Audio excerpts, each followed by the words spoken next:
Assalamualaikum warahmatullahi wabarakatuh. Alhamdulillahi wa binasta'in ala murni wadin. Wassalatu wassalamu ala asyrofil anbiya'i wal mursalin wa ala alihi washabihi ajmain. Assalatu wassalamu ala sayyidi ya Rasulullah subhanahu wa ta'ala ini. Alhamdulillah la nikmatul Islam wal iman wa kafa bima minima. Rabbi risatli wa yassir amri wa uqdatam bil lisan yarqau qouli. Tadi dari jam setengah tiga, tiga seperempat saya agak kesiangan. Harusnya kalau jam setengah tiga aja mungkin baik ya.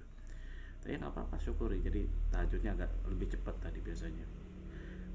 Saya lakukan ini untuk mendapatkan kenikmatan, sob. Ternyata apa yang dicari manusia adalah kenikmatan. Kalau kita terlalu memperturutkan kenikmatan duniawi, hewania, sifat-sifat lainnya yang buruk, itu hati kita akan condong ke sana. Bisikan-bisikan kita ada yang bisikan dalam diri kita, itu akan condong pada yang negatif. Tapi kalau hati kita kenikmatan itu kebanyakan ke ibadah, insya Allah bisikannya adalah bisikan yang baik-baik gitu. Tadi malam setelah ngantar anak saya ulang tahun, makan-makan sederhana, makan-makan anak yang kecil. Udah gitu jam setengah sembilanan, kadang tubuh ini udah lelah gitu. Dalam hati enakan saya tidur dulu sebentar, nanti jam 12 bangun di ini. Tapi kan nggak bisa juga gitu. Ternyata hati baik saya, sholat sekarang, ayo sholat sekarang, ayo sholat sekarang. Langsung sholat meskipun di rumah ya, dia sholat karena udah di rumah, biasanya kan ke masjid dulu sholat, ya udah alhamdulillah dan nikmat. Jadi kadang-kadang kita suka, kalau seandainya hati kita condong pada kenikmatan dunia, mempertaruhkan kenikmatan dunia, kadang-kadang tidur lebih baik, lebih enak menurut kita gitu. Tidur dulu nanti jam 1 bangun, kan kurang afdol gitu. Harusnya kalau sholat itu isya itu kan sebelum sebelum sebelum jam 12 lah gitu. Jadi itu. So, sekarang saya nggak bicara itu, saya bicara tentang startup. Saya mungkin Anda kan bilang dablek banget kayak Ridwan nih. Orang lagi susah kena corona, kok startupnya dijalankan terus, Uber Indonesianya gitu. Apa itu nggak bakar duit? Yang lain bakar duit, katanya ojol lain sampai sekarang belum ada untung gitu, segala macam-macam, dan dia melakukan bakar duit terus-terusan, triliunan malah yang dibakar duitnya. Kok Capridot buat berani bangun ya. Nah, sob, ada satu hal ya, bagi saya itu bukan bakar duit gitu. Memang ternyata jalankan startup luar biasa ngos-ngosannya gitu. Ngos-ngosannya gini, kita keluar uang cukup banyak dari awal. Kalau kita berpikir, sehingga ada sahabat saya ngomong bisnis itu untung rugi gitu. Kemarin saya langsung saya selak. Kayak Ridwan ngelakukan ini untung rugi segala bla bla bla bla, untung rugi lah gitu.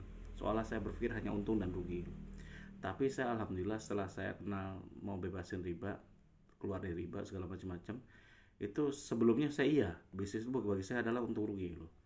Jadi kalau saya hanya mencari keuntungan untuk diri saya dan kelompok saya, orang-orang yang saya sayangi. Orang yang tidak saya sayangi nggak perlu. Nah ternyata enggak, sob. Ternyata setelah saya kenal berhenti riba dan yang lainnya, saya men-set up, sehingga dulu saya punya karyawan, dulu kan saya ratusan, saya hanya mau punya karyawan di bawah 20 orang dulu. Jadi tangan 10 kaki 10 yang 20.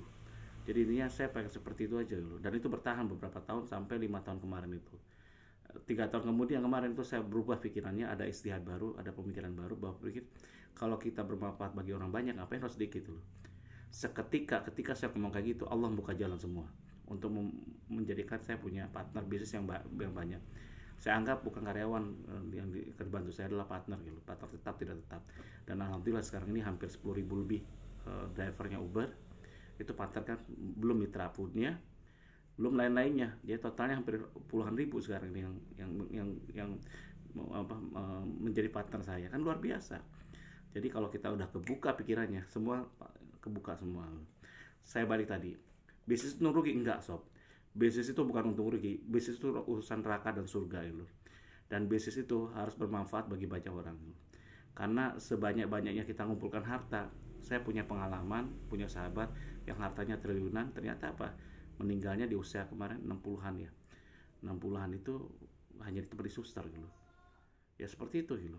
Ternyata apa, yang menikmati hanya anak dan istrinya, anaknya jadi, istrinya jadi apa, wanita ini apa ya,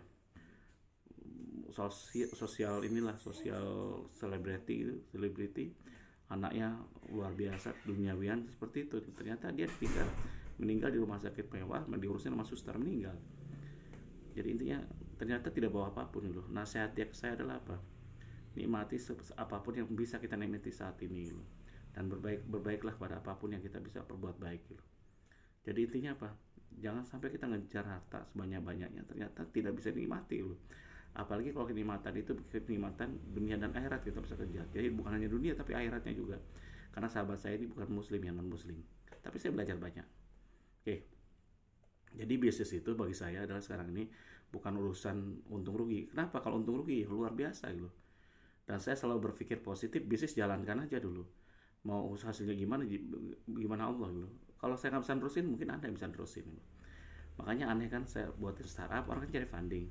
Saya udah stop, saya tidak mau cari funding.